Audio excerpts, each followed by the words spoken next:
warahmatullahi wabarakatuh.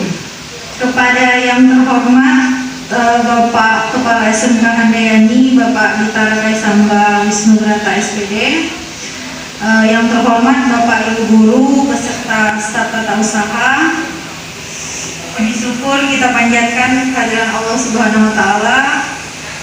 Salawat serta salam tentunya kita sampaikan pada junjungan kita Nabi besar Muhammad Sallallahu Alaihi Wasallam. Pada kesempatan hari ini kita akan mengikuti kegiatan pengimbasan dengan judul Budaya Positif yang merupakan aksi nyata dalam program guru penggerak di SMK Handayani Manggar. Adapun tujuan dari kegiatan ini adalah untuk menyampaikan pembelajaran dan penerapan konsep inti dalam modul budaya positif serta pemahaman mengenai konsep inti dari modul budaya positif. Guru penggerak adalah pemimpin pembelajaran yang mendorong tumbuh kembang murid secara holistik, aktif dan proaktif dalam mengembangkan pendidikan lainnya untuk mengimplementasikan pembelajaran yang berpusat pada murid serta menjadi teladan dan agen transformasi ekosistem pendidikan untuk mewujudkan profil pelajar Pancasila. Materi pada hari ini akan disampaikan oleh Ibu Kartika Sridevi ST, di mana materi intinya ada 4, yaitu yang pertama perubahan paradigma pembelajaran, yang kedua disiplin positif, yang ketiga motivasi perilaku manusia, dan yang keempat kebutuhan dasar. Nah, dalam kesempatan kali ini aktualisasi dari materi inti yang akan disampaikan itu ada 3. Yang pertama posisi kontrol restitusi, kedua keyakinan kelas, dan yang ketiga segitiga restitusi. Susunan acara kita pada hari ini, yang pertama adalah pembukaan, kedua penyajian materi, dan ketiga penutup. Baiklah, untuk mempersingkat waktu, sebelum memulai kegiatan hari ini, mari bersama-sama kita melapaskan basmalah. Bismillahirrahmanirrahim. Ya, kepada Ibu Kartika Sridevi, waktu dan tempat kami persilakan.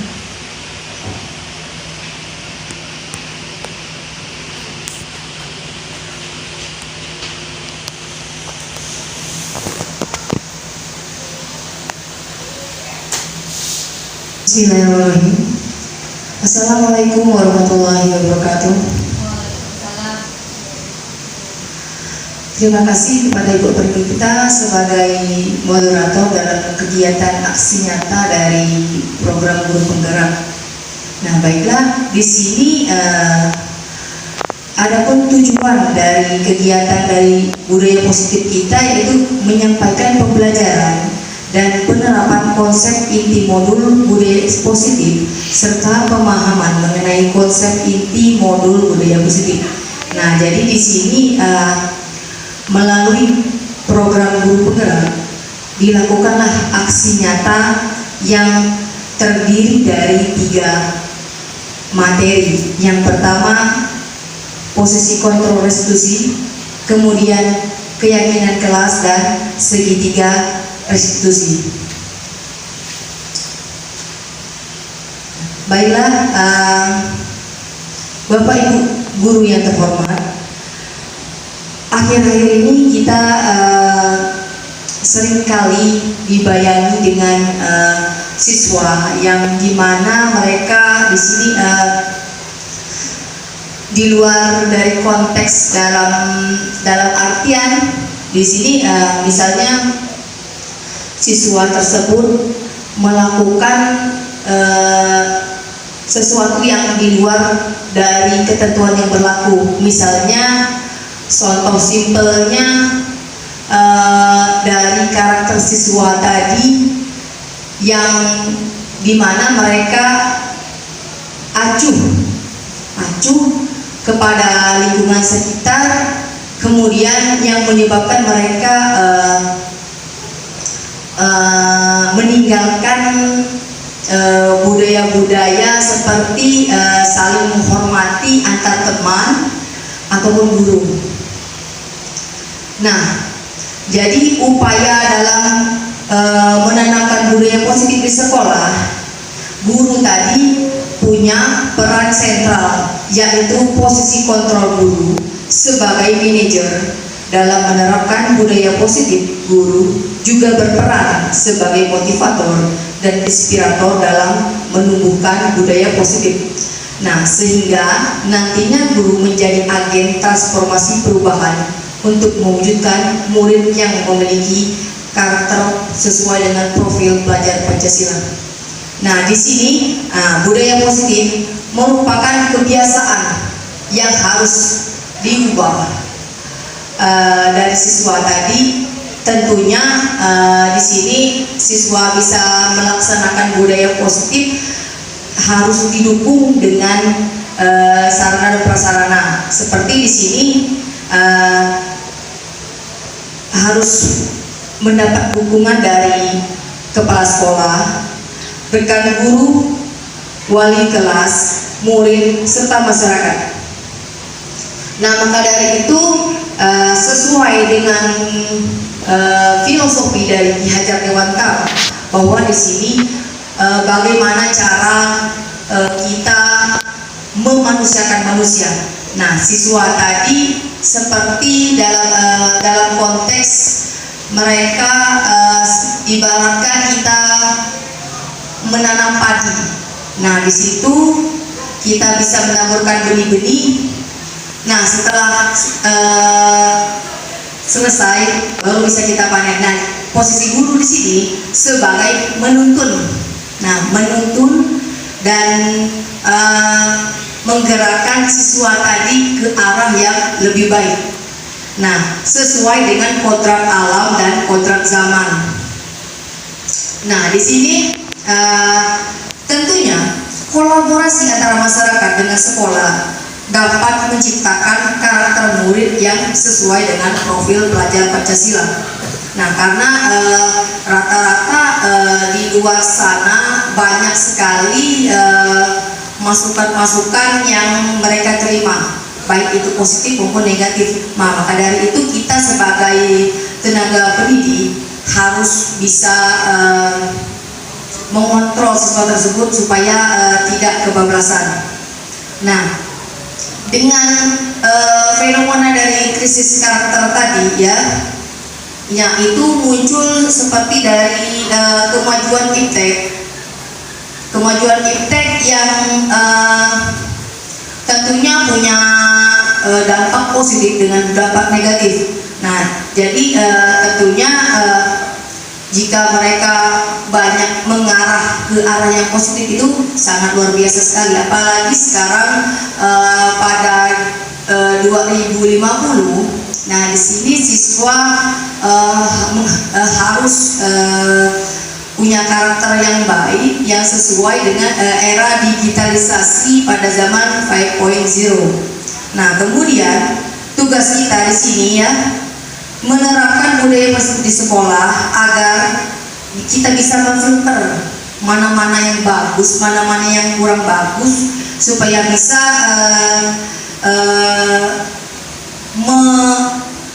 supaya kita bisa memotivasi siswa kita ke arah yang baik.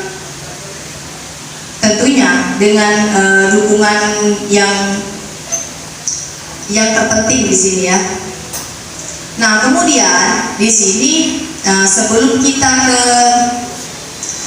bagaimana budaya positif tadi, nah kita bisa mengartikan dulu seperti apa disiplin positif. Nah, di sini disiplin positif merupakan cara menanamkan motivasi yang ketiga pada murid-murid kita, yaitu untuk menjadi orang yang mereka inginkan dan menghargai diri sendiri dengan nilai-nilai yang mereka percaya. Nah, jadi dengan melalui motivasi, dengan gambaran yang baik, dengan kita bisa memberikan masukan kepada siswa tadi, otomatis kita bisa menerapkan disiplin ke siswa. Misalnya kita bisa mencontohkan salah satu yang simpel saja. Kita bisa contoh waktu datang ke sekolah supaya bisa lebih awal. Nah, kita bisa kasih contoh ke siswa kita. Nah, seperti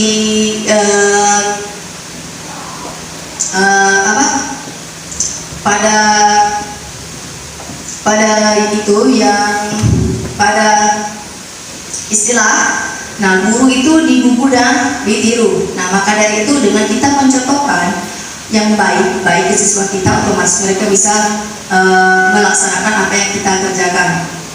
Kemudian keyakinan kelas tadi melalui budaya positif merupakan suatu keyakinan yang akan lebih memotivasi seseorang dari dalam atau memotivasi secara intrinsik.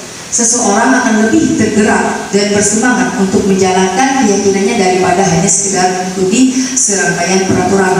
Nah, siswa tadi kita bisa dilaksanakan melalui keyakinan kelas. Nah, keyakinan kelas itu bisa diterapkan di tiap-tiap sekolah, tiap-tiap kelas. Nah, bisa dibuat kesepakatan yang apa-apa saja yang mereka inginkan. Nah, bisa kita terapkan pada awal semester genap ini.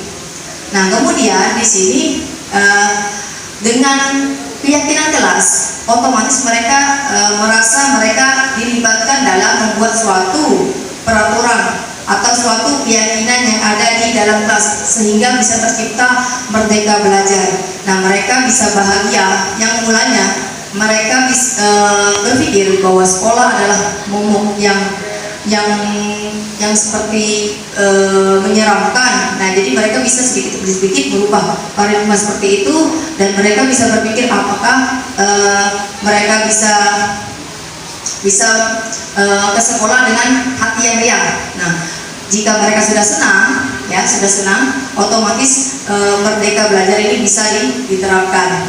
Nah, kemudian bahwa penanaman dari budaya positif sangat penting untuk menumbuhkan nilai karakter. Nah, jadi kalau kita melaksanakan budaya positif tadi sangat penting sekali untuk menumbuhkan nilai karakter seperti disiplin, tanggung jawab, kemudian saling menghargai, saling menghormati, dan lain sebagainya. Kemudian, apa sih posisi kontrol dari guru tersebut? Nah, posisi tadi dipakai untuk meninjau apakah penanaman disiplin yang kita lakukan sudah efektif atau belum, berpusat memerdekakan dan memandirikan anak. Nah, di sini siswa kita tadi apakah kita posisinya sebagai guru tadi apakah sebagai penghukum atau pembuat orang merasa bersalah, atau kita sebagai teman, kemudian monitor atau pemantau, dan terakhir manajer. Nah, dari kelima posisi kontrol tadi kita bisa mereka bisa menilai apakah kita tadi masuk ke kategori mana, ya, sesuai dengan filosofi dari Ki Hajar Dewantara yang memerdekakan manusia. Kemudian kebutuhan dasar manusia merupakan kebutuhan untuk bertahan hidup. Kebutuhan bertahan hidup, misalnya kebutuhan bertahan hidup, kita bisa makan, kemudian bisa bekerja untuk bertahan hidup. Kemudian ada cinta dan kasih sayang, kemudian ada kebebasan, kesenangan, dan kekuasaan atau power. Nah, di sini apabila kita tahu apa saja kebutuhan dasar dari manusia tadi, otomatis kita bisa menggerakkan apa saja posisi mana yang harus kita jalankan. Kemudian melalui disiplin positif tadi ada namanya segitiga restitusi. Segitiga restitusi tadi merupakan proses menciptakan kondisi dari murid untuk memperbaiki kesalahan mereka sehingga bisa kembali ke kelompok mereka dengan karakter yang lebih kuat. Nah, jadi misal murid kita melakukan suatu kesalahan, nah kita bisa panggil murid satu ke ruangan kita, kemudian murid tadi bisa ditanya seperti apa, bukan langsung menuduh atau seperti apa ya. Jadi dengan kita melakukan komunikasi dua arah kepada siswa tadi, otomatis mereka merasa kita bisa masuk ke dunia mereka. Nah, kita bisa, Bapak Ibu yang berbahagia bisa lihat ini di sini. Contoh dari Egen Mas.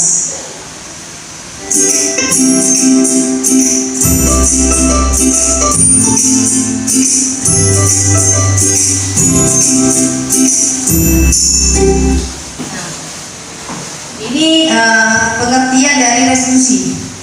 Restitusi tadi merupakan bagaimana kita memperbaiki kesalahan mereka sehingga mereka bisa kembali pada kelompok mereka dengan karakter yang lebih kuat. Nah, jadi seperti yang saya jelaskan tadi, restitusi tadi apa fungsinya dan bagaimana pelaksanaannya bisa dipahami kan. Nah, kemudian restitusi juga merupakan kolaborasi yang mengajarkan murid untuk mencari solusi untuk masalah dan membantu murid tentang orang seperti apa yang mereka inginkan serta bagaimana mereka memperlakukan orang lain. Nah, jadi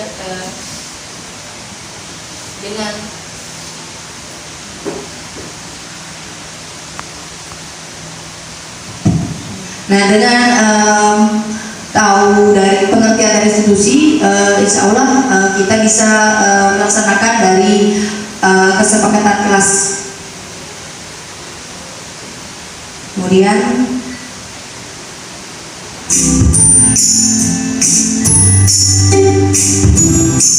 nah, ada yang namanya segitiga restitusi. Nah, jadi misalnya murid tadi kita panggil ke ruangan, nah di situ kita bisa melakukan, kamu tentu punya alasan mengapa melakukan itu. Misalnya kita panggil murid kita tadi, kenapa mereka telat ke sekolah, ya. Jadi misalnya mereka punya alasan, saya itu telat bangun Bu, suka main HP atau gimana, jadi kesiangan, seperti itu ya. Kemudian adakah cara yang lebih efektif untuk mendapatkan apa yang kamu butuhkan? Nah, misalnya caranya seperti apa? Misalnya pasang alarm di HP, atau misal minta ibu bangunkan anak tersebut lebih awal, kemudian bisa tidur lebih awal dan sebagainya. Nah, itu merupakan contoh dari validasi tindakan yang salah. Setelah itu kita bisa menanyakan keyakinan yang berupa yang pertama bisa keyakinan kelas apa yang telah kita disepakati. Nah, jadi tadi pada awal semester kita bisa melaksanakan keyakinan kelas. Nah, bisa dibuktikan jika mereka melakukan kesalahan, nah, kita kembali lagi ke keyakinan kelas. Nah, misalnya kami datang tepat waktu. Nah, jadi itu misalkan mereka melanggar peraturan tadi, nah mereka siap menerima konsekuensi apa yang akan mereka dapatkan. Kemudian kamu ingin menjadi orang yang seperti apa? Nah, misalkan anak tadi kesiangan terus ke sekolah. Nah, jadi anak tadi apa? Mau jadi apa? Kalau bangun siang terus, ayam saja pagi-pagi sudah cari makan ya, seperti itu ya. Nah, jadi misalkan mereka bangun siang, jadi mau jadi apa kalau sudah terjun ke dunia kerja? Nah, kemudian menstabilkan identitas. Nah, jadi kita bisa menyemangati mereka. Jadi kenapa melakukan kesalahan? Setiap orang pasti pernah melakukan kesalahan. Nah, jadi misal melakukan kesalahan cukup sekali saja, jangan sampai berkali-kali. Jadi dengan kita menstabilkan identitas mereka, jadi untuk mereka bisa lebih yakin, oh seperti ini. Jadi saya tuh supaya saya bisa lebih baik harusnya seperti ini ya. Kemudian kamu bukan satu-satunya yang pernah melakukan ini. Nah, jadi anak tersebut kita yakini bukan dia saja yang pernah melakukan kesalahan, ada orang lain. Nah, maka dari itu jangan sampai melakukan kesalahan lagi.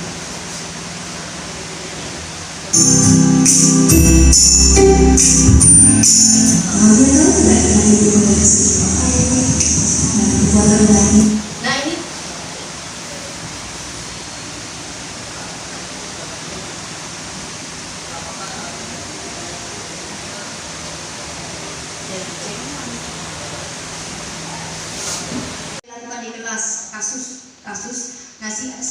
Mardia tadi melakukan kesalahan. Jadi dia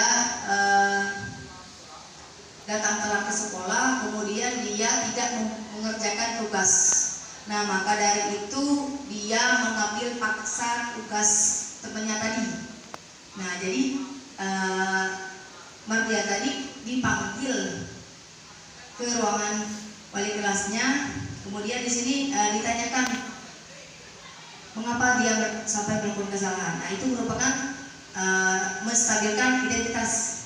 Nah,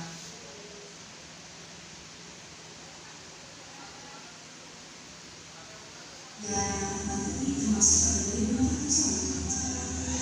nah kemudian pasti tentunya punya alasan kenapa saya bermasalah. Jadi ini yang bagaimana bisa melakukan kesalahan.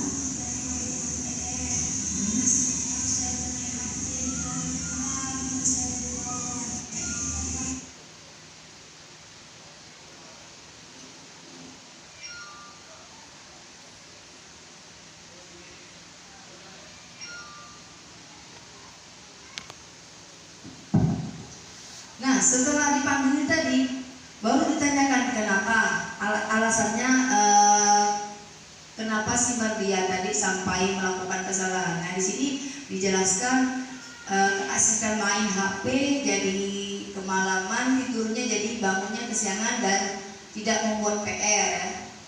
Nah, jadi dilaksanakan validasi tindakan yang salah. Jadi keasikan HP di waktu ya misalnya dengan PR. Nah, jadi kemarin sudah membuat kesempatan kelas.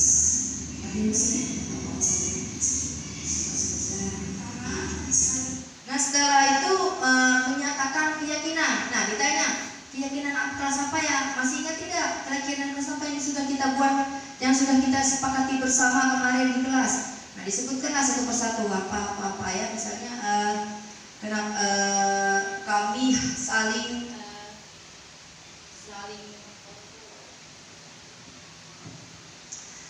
sayang, saling menghargai, kemudian saling menghormati, kemudian datang ke sekolah tepat waktu. Nah, itu merupakan contoh-contoh dari keyakinan kelas.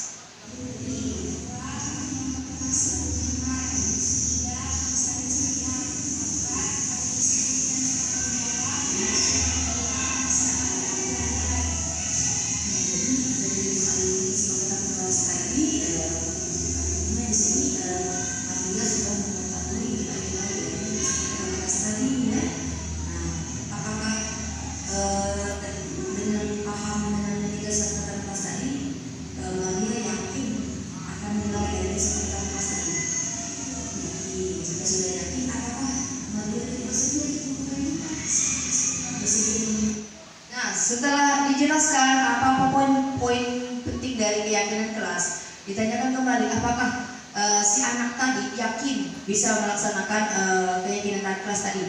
Nah, kemudian si anak tadi menjawab dia yakin karena dengan membuat keyakinan atau kesepakatan kelas, otomatis dia sudah itu merupakan bagian dari apa yang mereka inginkan. Nah, maka dari itu anak tadi merasa optimis ya bahwa dia bisa melaksanakan apa yang sesuai dengan keyakinan kelas tadi. Jika guru bayinya memberikan apa dalam nilai kesepakatan kelas ini? Nah, di sini ada jika yakin menunjukkan apa? Merupakan contoh dari disiplin dan tanggung jawab. Nah, dengan meyakini keyakinan kelas tadi. Dengan tanggung jawab. Nah, jadi setiap perbuatan harus kita lihat, harus kita tanggung jawab dengan apa yang kita perbuat. Nah, jadi ini termasuk sesuai dengan kesepakatan kelas.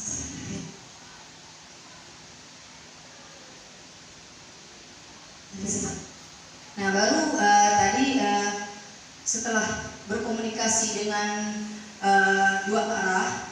Nah, baru disepakati bersama bahwa anak tersebut bisa merefleksi untuk memperbaiki dirinya supaya tidak melakukan kesalahan yang sama.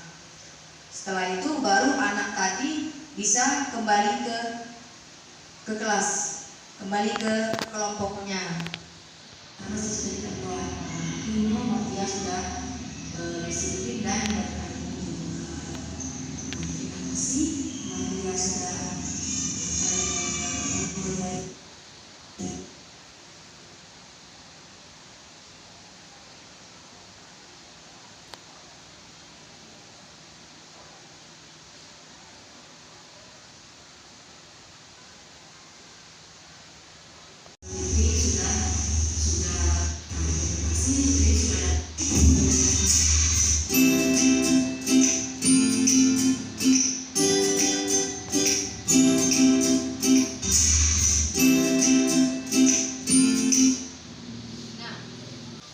Bapak Ibu yang terhormat, jadi kita melalui contoh kasus dari siswa kita tadi.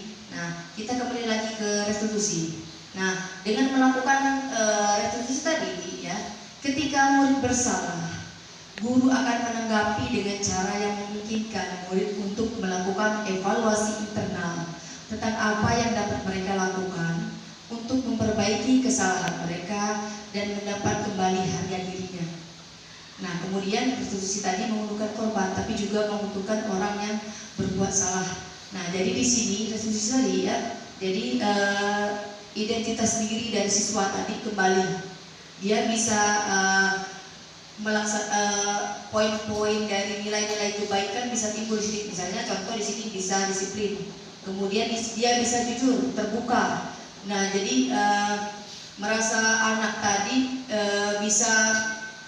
bisa sadar diri bahwa dia sudah melakukan kesalahan. Jadi apa yang harus dia lakukan supaya kesalahan yang dia lakukan tadi bisa tidak terulang kembali.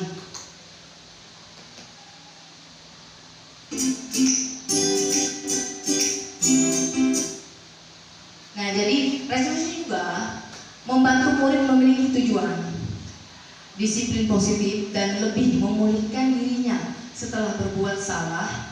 Nah, penekanannya bukanlah pada bagaimana berperilaku untuk menyenangkan orang lain atau menghindari ketidaknyamanan, namun tujuannya adalah menjadi orang yang menghargai nilai-nilai kebajikan yang mereka percayai. Nah, jadi dengan melakukan refleksi tadi, murid otomatis di sini tujuan menjadi murid yang baik, dia bisa timbul lebih menghargai dirinya sendiri di masyarakat. Jadi dia bisa melakukan apa supaya dia dihargai orang. Nah, kalau kita menghargai diri sendiri, otomatis orang lain bisa menghargai diri kita. Kemudian dia bisa yakin bahwa percaya bahwa nilai-nilai kebajikan pada diri anak tadi memang ada. Tinggal bagaimana cara untuk bisa anak tadi bisa mengeksplor apa-apa saja nilai-nilai kebaikan yang ada dari dalam diri anak tersebut.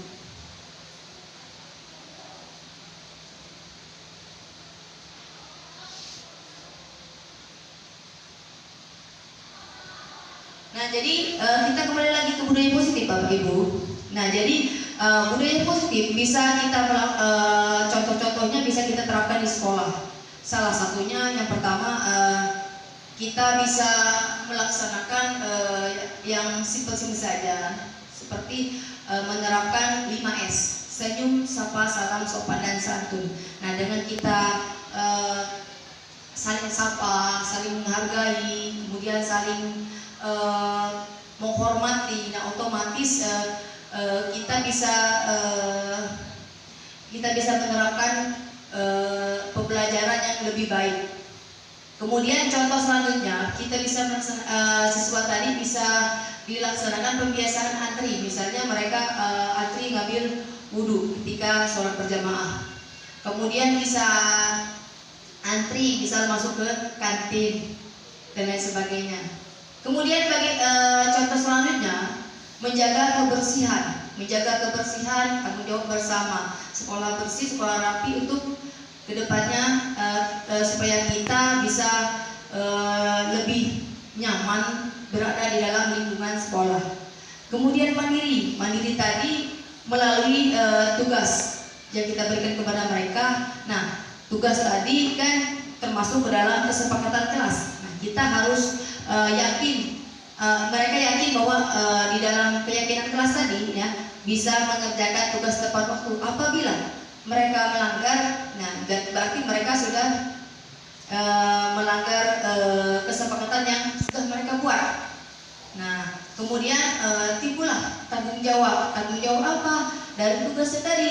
Nah, mereka mengerjakan tugas tepat waktu dan sadar bahwa saya ingin berubah lebih baik. Nah, seperti apa? Tanggung jawab timbul sendiri di sini ya. Jadi tugas yang kita berikan tidak butuh waktu lama untuk dikerjakan mereka. Kemudian keyakinan kelas, kesepakatan kelas. Nah, ini tujuan dari keyakinan kelas. Nah, jadi di sini memahami pentingnya memiliki keyakinan kelas sebagai fondasi. Ya, ibarat rumah ya. Rumah kalau tidak ada fondasi apa? Bapak Ibu, rumah kalau tidak ada fondasi roboh. Nah, kemudian itu juga sama. Kalau keyakinan kelas ini merupakan acuan, merupakan dasar mereka supaya bisa satu semester atau kedepannya bisa mengikuti pembelajaran dengan menyenangkan. Nah, misal di sini ada contoh memecahkan konflik atau permasalahan di dalam sekolah atau kelas. Nah, melalui musyawarah mufakat. Nah, mereka bisa langsung tahu bagaimana apabila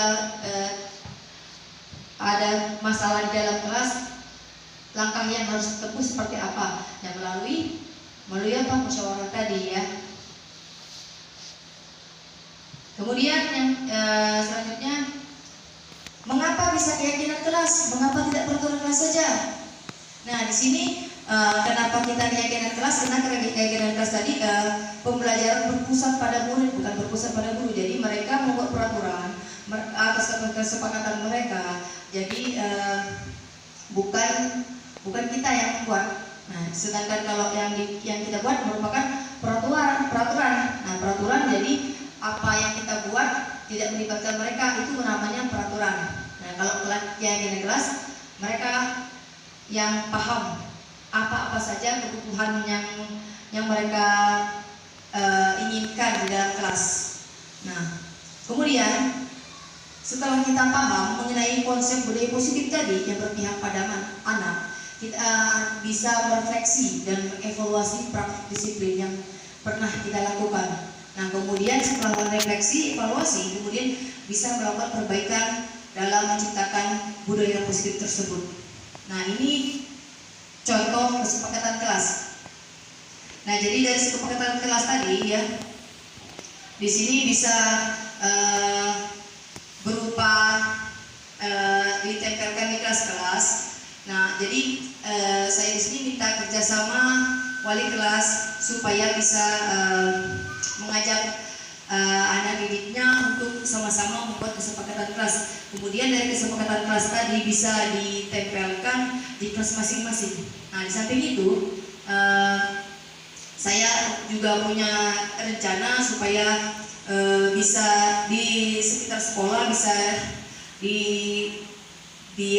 ditempel atau dipasang seperti himbauan-himbauan bagaimana contoh-contoh budaya positif dengan mereka selalu membaca, melihat. Nah, saya optimis anak-anak didik kita sedikit demi sedikit bisa berubah untuk era pembelajaran yang sesuai dengan profil pelajar Pancasila. Nah, saya sangat berterima kasih kepada Bapak Ibu yang sudah berkenan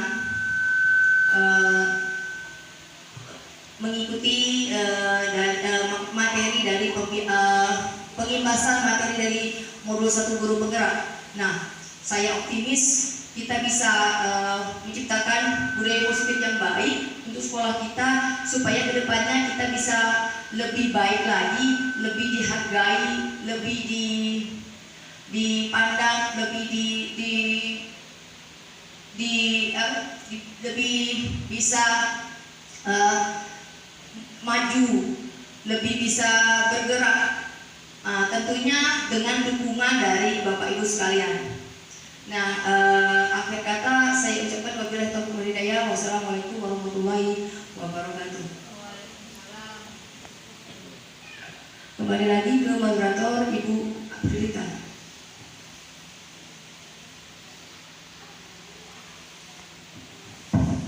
Terima kasih kepada Ibu Kartika Sridevi atas penyampaian materinya. Harapan kita supaya program aksi nyata budaya positif ini dapat dilaksanakan di sekolah kita dan membawa manfaat.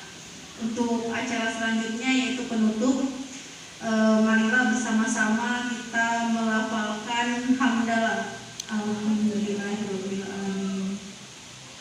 Baiklah Bapak Ibu, terima kasih atas partisipasinya mengikuti kegiatan penimbasan pada hari ini. Sekian dari saya, mohon maaf apabila ada salah kata. Saya akhiri, wabillahi taufiq wal hidayah. Wassalamualaikum warahmatullahi wabarakatuh.